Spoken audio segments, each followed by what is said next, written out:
Hey everybody, my name is Evan, and I like to draw. And this week, I decided to draw this gal, except she doesn't look anything like this guy, and I want her to look like that guy and that guy. You got it? We're gonna get started. Essentially, my vision is to make the Ender Dragon look like an enderman, by giving it, like, unhinged jaws and really long arms and stuff like that to give it features to, look like what it's supposed to be named after. You see right there we got super long arms like grabbing around its obsidian pillar, and then the tail right there. It's a terrible sketch, but after whipping up a better one, you can get the basic idea, and then we'll use this to get the final outline for the actual drawing. And I'll just go through that using a vector pen to draw the much crisper and cleaner outline all the way through. I've also decided to make the head kind of a mix between a regular dragon and a snake, because it's got the super long fangs up front and then the jaw unhinges itself. But once the head is done, we can then move on to the neck, which will be made up of vertebrae like puzzle pieces that I can draw one at a time. And with the power of editing, we can magic in some spikes. Nope, magic, you missed one. Alright, there we go, that's all the spikes done. And then after the top part, we can move on to her super long arms. And like any good wacky monster design, there need to be random spikes everywhere, so I'll put those on the shoulder blades and give her some nice biceps too. And then for her fingies, I'll make them super long with claws that are kind of grabbing over the edge, and then we can give them really big knuckles, and then we can pop in the two little pieces behind the claw to make it look like the claw's actually sticking out, which is a nice little thing I figured out a while back.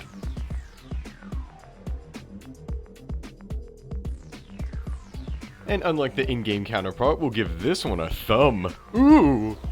Opposable. And once all the fingies are connected, we can upscale the hand to make sure the proportions match, and then we can move on to the other one. And the other hand is the exact same process, so using a little bit of magic, we'll whip that one into existence. And then we can go to the feet, which, oh, it's little Evan! Well, hi little Evan, what are you doing here? Oh, you want to help me draw? You want to draw the feet? Yes. Okay, alright, I'll give you a shot. Let me go grab you a pen. Yeah, hey, nice job. Do you want to do the other one too? Yeah. Alright, you're quite the little artist yourself, my man. Oh, well, guess I'll see you later. Okay, bye. What a strange little dude. Anyway, after all the feet and hands are done, we can move on to the tail, which will be a very similar process to the neck, where it's a bunch of vertebrae-like pieces all slapped together. And once we finish this, that's the tail done, and it's missing the spikes though. So, we'll use some magic yet again to bring those into existence. And then I was like, alright, yeah, we're done with the dragon. I was like, oh wait a minute, nope, completely forgot the wings. So we're gonna go in and add those too.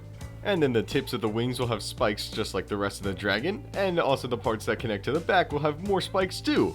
I don't know why, but spikes are awesome, so we're going with it. And then we can also add the in-between bony parts of the wings that I actually don't know dragon anatomy, maybe they help the wings stay up, but regardless, we'll slap them in there too. And of course, each of those gets some lines to emphasize the texture of how they're rigid and weird bony thingies. Then it's the same exact process for the other side, and then we can go and slap in the outline of the obsidian pillar into existence, and then I can just erase away all of the layers that overlap. And that's everything finished except for one very important piece, and that will be the end crystal in the middle of the obsidian tower. And like every crystal, it all starts off with a hexagon, and then I can put some lines between all of the corners, and then I can erase away a few of those to make it look like a square. Yeah, geometry is fun.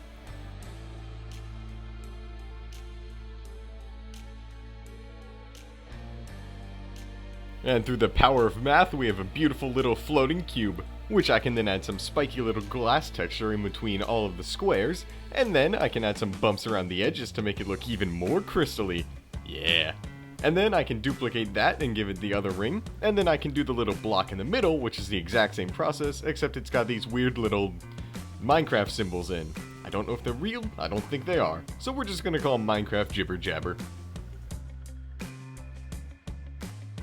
And once the jibber jabber's been jabber jibbered, we can then smush that little cube into the center of all the other cubes, and then I can erase all of the layers that would overlap. And now to give our floating crystal something to float on, I can draw on a little bumpy rock, which will then turn into the bedrock that it sits on top of.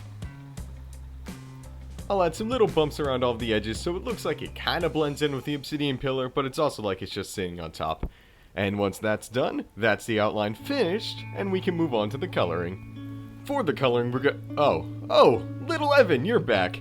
What do you want this time, pal? You want to help with some more drawing? Oh, who's this? That's little Ava? Your girlfriend? What? And you two want to help with the coloring, right? Yep. Alright, well, if you got your own pens, I guess you can help. Oh, yep, look at them go. Alright, tag teaming it. Let's go. Oh, guys, no, what? Guys, this isn't the right colors. You messed it all up. No. You messed up. Just please go. Okay, I'll see you guys later. Bye. Okay, now that those two little doodads are out of the way, the actual colors will be a dark charcoal gray all throughout the Ender Dragon, and then we can add a dark purple to the inside of the mouth. Along with any other inside of the mouth colors I'll think of along the way.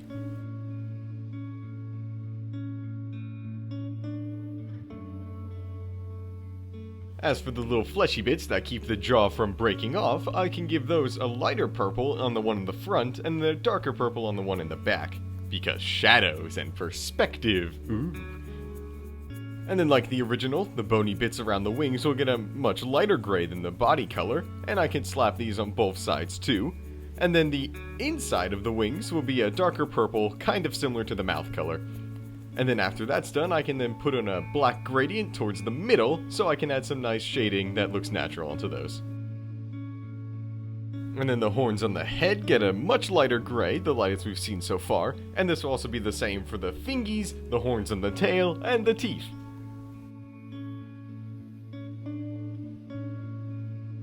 As for the eye, I can give it a base color of a light pink all the way throughout, and then I can go in and add some lighter, almost white pinks to give it a milky bloodshot look to it.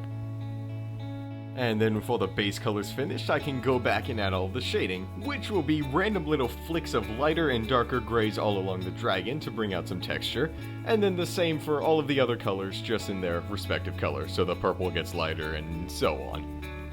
These will get flicked around semi-randomly, basically in any place I think that would look cool. And to show you that I know what I'm doing, we're now going to take a tour of this lovely little dragon. Ooh, look at all these colors and shading and texture and detail. Wow, so fantastic. Anyway, for the rest of the mouth, I can give the fleshy bits some darker colors around the edges and then some lighter ones too. The claws will get some white grays along their nails, and then the bony bits on the wings will also get some white too. As for the tongue, it'll get some darker purples on the inside of the mouth, and then it'll get lighter as it goes out. And then once I add some darker colors to the back end of the claws, that is the entire dragon colored in, and then we can move on to the end crystal. I'll try and make the little squares around the other little square look like glass, because that's the way they do so in the game. So for that, I'll just slap on a bunch of blue around all of it, and then give it some darker and lighter highlights in the corners and any place it would have reflectability.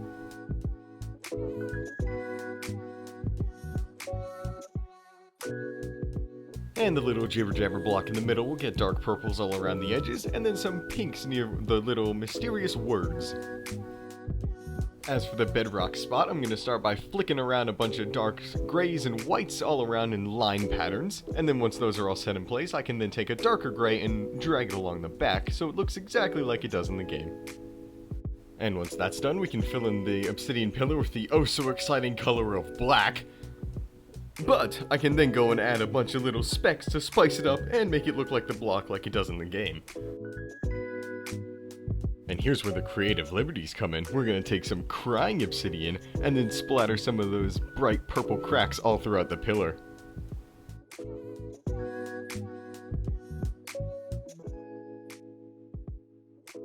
And then behind those we can add in some iridescent little scratches too.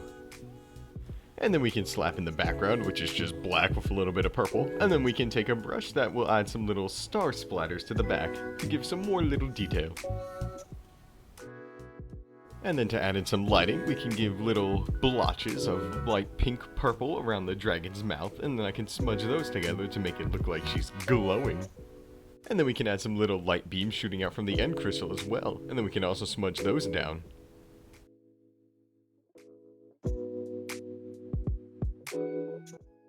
And after a little bit of tweaking, that's the lighting finished, and then we can move on to the final part, which will be to add different colors to the back of every outline. So the gray horns will get a slightly darker gray behind them, just to make them look more 3D and not so, black 2D drawing. And once that's done all around the entire drawing, that is us finished here, and we can move on to the gallery. Oh, dang it, little Evan! Come on, man, this ain't funny. Go away right now. Okay, bye-bye. Alright, now that he's gone, as I was saying, that's us done here, and on to the gallery.